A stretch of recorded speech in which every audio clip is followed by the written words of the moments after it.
सबसे पहले सवाल अभय दुबे से, जो कि कांग्रेस के प्रवक्ता हैं।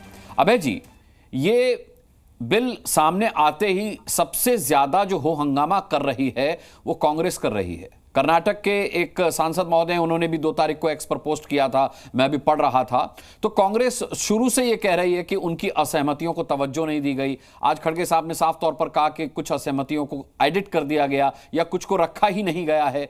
सवाल यह है कि क्या ये मुद्दे एक्स पर पोस्ट करने लायक हैं? क्या अगर कोई आपत्ति है या अगर किसी तरह से आपकी असहमतियों को उसमें जगह नहीं दी जा रही, तो लीगल एक्शन क्यों नहीं लिया जा रहा है? अनुराग जी, पहले तो आपने टाइटल में चलाया कि जब संविधान में संशोधन होता है तो वक्फ बोर्ड के कानून में क्यों नहीं। हाँ, आपकी जानकारी के लिए बता दूं कि वक्फ बोर्ड का कानून 1810 से 1810 से मतलब अंग्रेजों के पहले से इसमें बदलाव हुआ, और उसके बाद अंग्रेजों ने 1810 से लेकर 1943 तक इन कानूनों में बदलाव किए।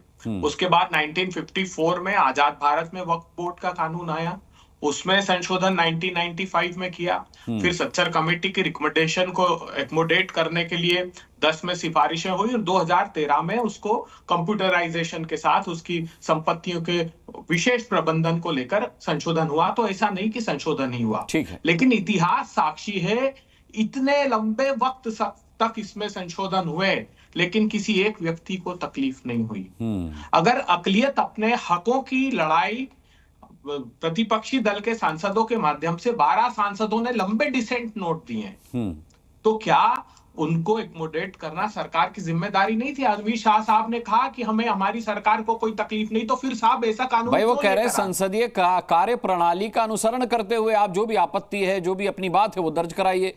तो आपने क्या संसदीय कार्य प्रणाली को फॉलो नहीं किया? क्या इन्होंने नहीं किया? ज्वाइंट पार्लियामेंट्री कमेटी अगर बनी है और इतना बड़ा डिसेंट है तो उसको एकोमोडेट नहीं करना चाहिए। सबसे पहली बात, एक और दुरुस्त कर दूं मैं आपकी बात, ये ऐसा नहीं है सिर्फ प्रतिपक्षी दलों ने डिसेंट दिया। जैसे इसके नॉमिनिक्लेचर को लेकर जब बात की, सरकार नाम बदलना चाहती थी, तो कांग्रेस पार्टी की नहीं, प्रतिपक्षी दल नहीं, भारतीय जनता पार्टी शासित राज्य, उत्तर प्रदेश वक्फ बोर्ड, गुजरात वक्फ बोर्ड, मध्य प्रदेश वक्फ बोर्ड, सिलसिलेवार 10 से 12 इनकी सरकारों के वक्फ बोर्ड ने डिसेंट नोट दिए। उन्होंने कहा कि इसमें कोई बदलाव नहीं होना चाहिए। आगा खानी वक्फ बोर्ड, बोहरा वक्फ बोर्ड को एक अलग से डिफाइन कर रहे थे, इनकी राज्य सरकारों ने कहा कि ये डिस्क्रिमिनेशन पैदा मत कीजिए, इसकी कोई आवश्यकता नहीं। इसके कानून सेक्शन 3IX(R) में बदलाव करना चाहते थे, जिसमें गैर मुस्लिमों को वक्फ से अलग रखा जा रहा था। तो ये कहा इनकी राज्य सरकारों ने भी, इनकी राज्य सरकार के वक्फ बोर्ड ने कि ये तो भारत के संविधान के खिलाफ है, अबाध रूप से धर्म को मेरी मानने की आजादी आर्टिकल 25 से 29 में है, तो मैं अगर चाहता हूं मेरी संपत्ति वक्फ को देना तो मैं क्यों नहीं दे सकता? दे सकते हैं, किसने मना किया? आखिरी बात, दान में दी हुई संपत्तियों पर क्या आपत्ति है? बदलाव यही तो है कि दान में दिया जाना जरूरी है। अनुराग जी, बदलाव यही तो है कि दान में दिया जाना जरूरी है। अगर दान में नहीं दी गई है तो भले मस्जिद हो, उसको वक्फ की संपत्ति नहीं माना जाएगा। यही तो अमेंडमेंट है।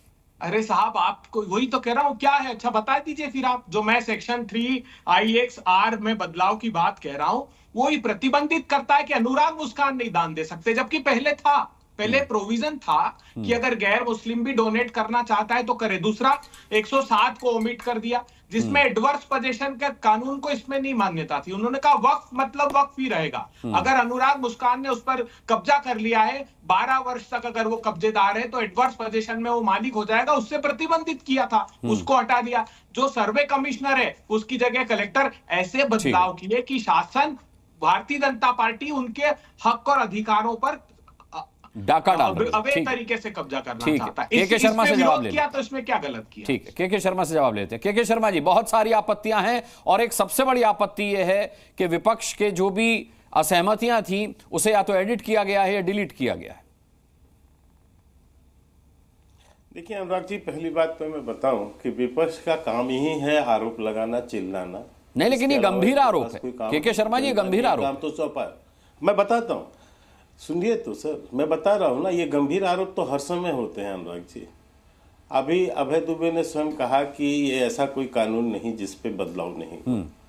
1954 में स्वतंत्रता के बाद हुआ, 54-55 में, 2013 में भी किया, 94-95 में किया, और संशोधन हो सकते हैं, इसमें तो कोई दिक्कत नहीं होनी चाहिए। तो आज यदि कोई संशोधन हो रहा है तो उसमें आपत्ति क्यों है?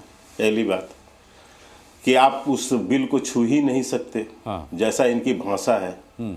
दूसरी बात, ये हमको समझाने की कोशिश कर रहे हैं कि साहब इसमें जो है ना, आज क्यों नहीं साहब सदन में चिल्लाया इन लोगों ने, ये चिल्ला चिल्ला के इनके नेता वही कर रहे हैं।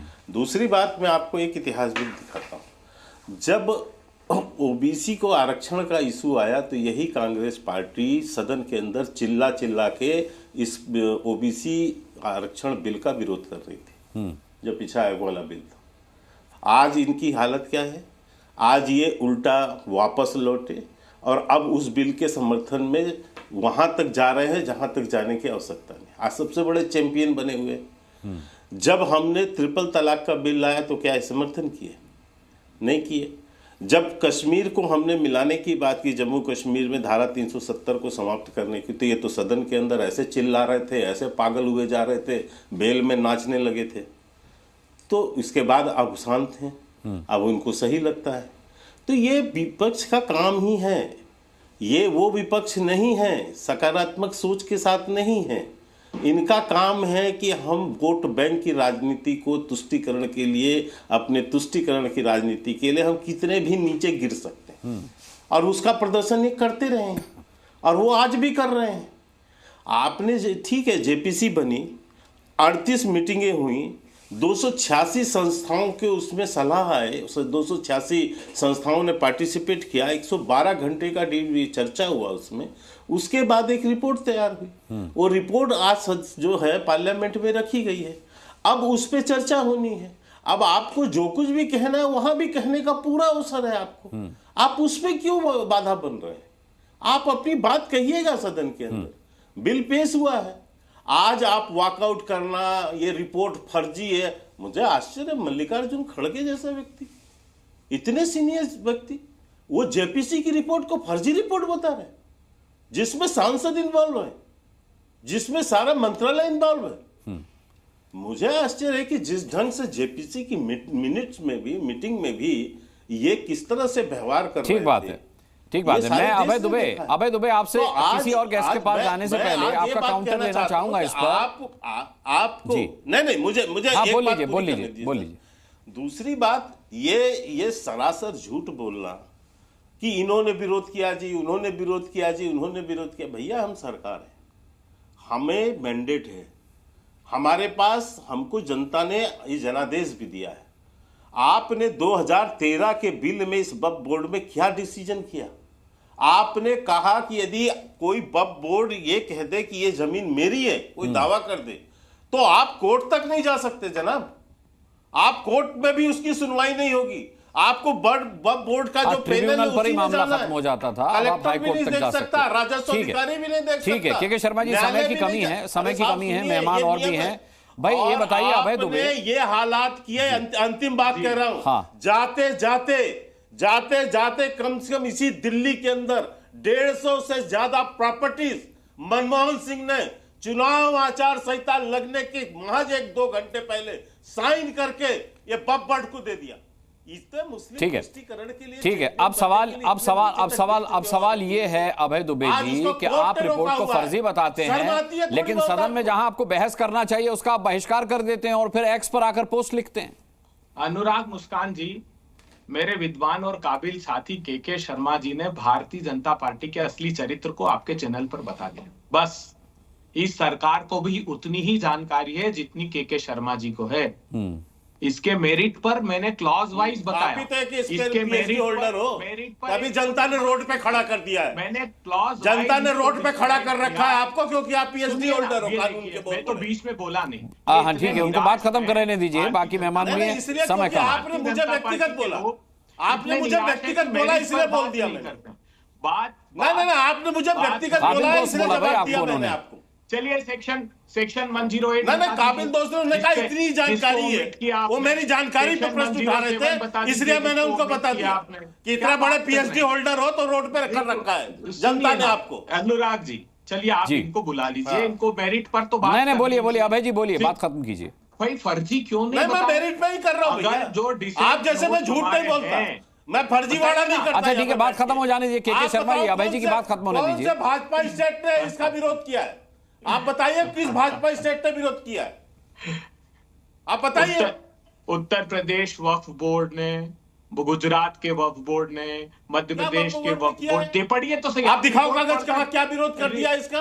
रिपोर्ट पढ़कर आते नहीं है, दिक्कत ये है आपके साथ। क्लॉज वाइज मैंने पढ़ा हुआ भैया, आप दिखाओ। मैं तो आपको चुनौती दे रहा हूं, आप दिखाओ वक्फ बोर्ड का कहां पर है, वहां पर विरोध दिखाओ मेरे को। चलिए ठीक है। चैनल